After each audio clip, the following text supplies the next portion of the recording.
নমস্কার দর্শক বন্ধুরা, এডুকেশান জোন চ্যানেলে সবাইকে স্বাগতম। আশা করি সবাই সুস্থ এবং ভালো আছেন। আজকে একটি গুরুত্বপূর্ণ আলোচনা বা অনুষ্ঠান শুরু করব।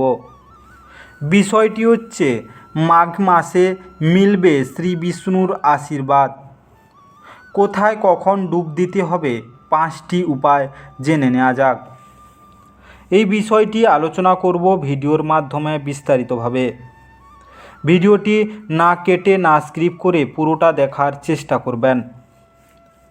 চলুন বন্ধুরা, ভিডিওটি শুরু করা যাক। ভিডিওটি শুরু করার পূর্বে ভিডিওটি লাইক করে দিবেন এবং চ্যানেলটি অবশ্যই সাবস্ক্রাইব করে দিবেন এবং কমেন্ট বক্সে ওং নারায়ণ নমঃ এই মন্ত্রটি লিখবেন। তাতে আপনারা ভগবানের কৃপা ও আশীর্বাদ সর্বদা প্রাপ্তি করতে পারবেন। তো চলুন বন্ধুরা, বেশি দেরি না করে মূল বিষয়টি আলোচনা করা যাক।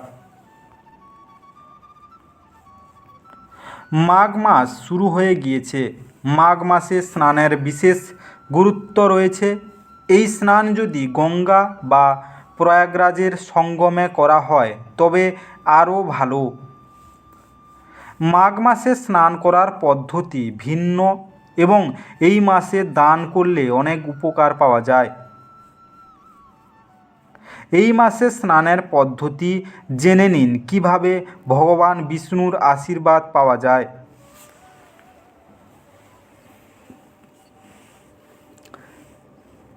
মাঘ মাসে কি কি ব্যবস্থা গ্রহণ করা উচিত যাতে পাপ মোচন হয় এবং মোক্ষ লাভ হয়।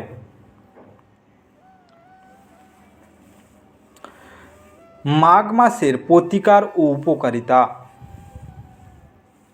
মাঘ মাসে গঙ্গা বা প্রয়াগরাজের সঙ্গমে স্নান।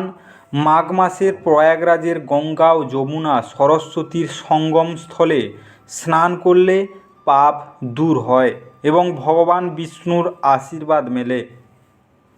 কথিত আছে যে মাঘ মাসে ভগবান বিষ্ণুর পুজো করা হয় এবং সঙ্গমে স্নান করলেই তার আশীর্বাদ পাওয়া যায়। মাঘ মাসে কিভাবে স্নান করতে হয়। মাঘ মাসে স্নান করলে পাপ মোচন হয়। মাঘ মাসে বাড়িতে স্নান করলে জলে তিল মিশিয়ে সারা মাস স্নান করুন। এতে আপনার স্বাস্থ্য ভালো থাকবে এবং পুণ্য লাভ হবে। মাঘ মাসে কি দান করবেন। মাঘ মাসে স্নানের পরে আপনি একটি জল ভর্তি পাত্র একটি দরিদ্র ব্রাহ্মণকে দান করুন। কালো গরু এবং তিল ভরা পাত্র ব্রাহ্মণকে দান করতে হবে, এতে পুণ্য লাভ হবে। পুরো মাঘ মাসে আপনি যত বেশি তিল দান করবেন তত বেশি আপনার স্বাস্থ্য সুস্থ থাকবে, এরকমই বিশ্বাস রয়েছে। মাঘ মাসে 4টি উপবাস করুন। সকাত চৌথ ও একাদশী উপবাস অবশ্যই পালন করতে হবে। সকাত চৌথ আপনার জীবন থেকে কষ্ট দূর করবে। আপনি সৌভাগ্য এবং সাফল্য পাবেন। এছাড়া ষষ্ঠীলা একাদশী ও জয়া একাদশীর উপবাস রাখতে হবে।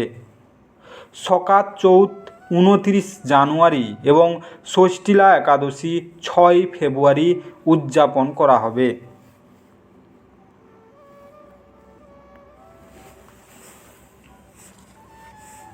বিস্তারিত আলোচনাটি এখানে শেষ করলাম। ভিডিওটি ভালো লেগে থাকলে অবশ্যই লাইক করে দিবেন এবং কমেন্ট বক্সে আপনাদের মতামত জানাবেন এবং বন্ধুদের কাছে শেয়ার করতে একদম ভুল করবেন না। যারা চ্যানেলটিকে এখনও সাবস্ক্রাইব করেননি তাড়াতাড়ি সাবস্ক্রাইব করে নিন এবং পাশে থাকা বেল আইকনটি বাজিয়ে রাখুন যাতে করে পরবর্তী ভিডিওগুলির নোটিফিকেশান সবার প্রথমে আপনার মোবাইলের হোম স্ক্রিনে পৌঁছে যেতে পারে। আজকের এই বিস্তারিত আলোচনাটি শেষ করার আগে আপনাদের সবাইকে অসংখ্য ধন্যবাদ। ঈশ্বর আপনাদের সবাইকে ভালো রাখুক এবং সুস্থ রাখুক।